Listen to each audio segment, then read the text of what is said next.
Praise lord. ఈరోజు దేవుడు మనకిస్తున్న వాగ్దానము కీర్తనలు 44వ అధ్యాయము 6వ వచనము. నేను నా వింటిని నమ్ముకొనను, నా కత్తియు నన్ను రక్షింపజాలదు. ఇక్కడ చూసినట్లయితే ఈ యొక్క దావీదు భక్తుడు ఏమంటున్నాడంటే, నా యొక్క వింటిని నేను నమ్ముకొనను, నా యొక్క కత్తిని నేను నమ్ముకొనను, ఎందుకంటే మరి అవేవి కూడా నన్ను రక్షింపజాలవు అంటున్నాడు. మరి ఏమీ రక్షిస్తుందట? కేవలము దేవుని యొక్క నామం మాత్రమే నన్ను రక్షిస్తుందని అంటున్నాడు. మరి ఆ యొక్క నామంలో రక్షణ కలదని ఆయన ఎలా రుజువు చేశాడంటే, మనం చూసినట్లయితే మరి ఆ యొక్క గొల్యాతుని చంపడానికి దావీదు ఏ ఆయుధంను ఉపయోగించలేదు.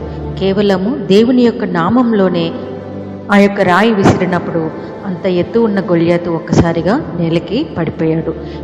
మన యొక్క జీవితంలో కూడా మరి ఇటువంటి గొల్యాతు వంటి మహాశ్రమలు మన ఎదురుగా నిలబడ్డప్పటికీ మనము వాటికి భయపడకుండా కేవలము దేవుని యొక్క నామంలో మనం ప్రార్థన చేసినప్పుడు ఆ యొక్క ఎలాంటి శ్రమలైనా కానీ దేవుడు తీర్చువాడిగా ఉన్నాడు. కాబట్టి ప్రియ స్నేహితులారా, మనకి కలిగిన శ్రమలు ఈ యొక్క గొల్యాతు వలె మహాభయంకరంగా కనిపిస్తూ ఉండొచ్చు, కానీ దేవుని యొక్క నామంలో మనం ప్రార్థన చేసి ఆ శ్రమ నుంచి తప్పించమని దేవుణ్ణి కోరినప్పుడు దేవుడు ఎలాంటి శ్రమనైనా కానీ మన నుంచి దూరపరచువాడిగా ఉన్నాడు.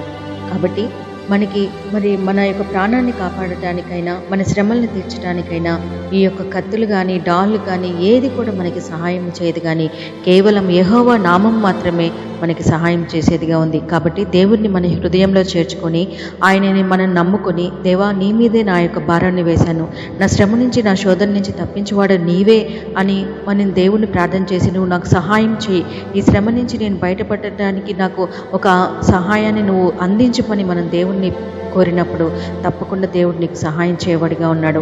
నీకు ఎటువంటి శ్రమ అయినా ఆయన తీర్చివాడిగా ఉన్నాడు. నీవు భయపడకుండా ఆయన వేడుకుంటే తప్పకుండా ఆయన నీకు సహాయం చేసి నెమ్మదిని, శాంతిని, సమాధానాన్ని నీకు ఆయన అనుగ్రహించేవాడిగా ఉన్నాడు.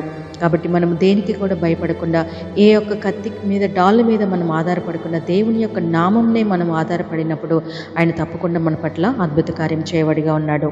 కాబట్టి ఈ వాక్యం విన్న ప్రతి ఒక్కరు కూడా దేవుని నమ్మి ఆయనకి ప్రార్థన చేసి ఆయన యొక్క సన్నిధిలో మేలులు అనుభవించాలని కోరుకుంటూ ఈ వాక్యం దేవుడు దీవించిన గాక.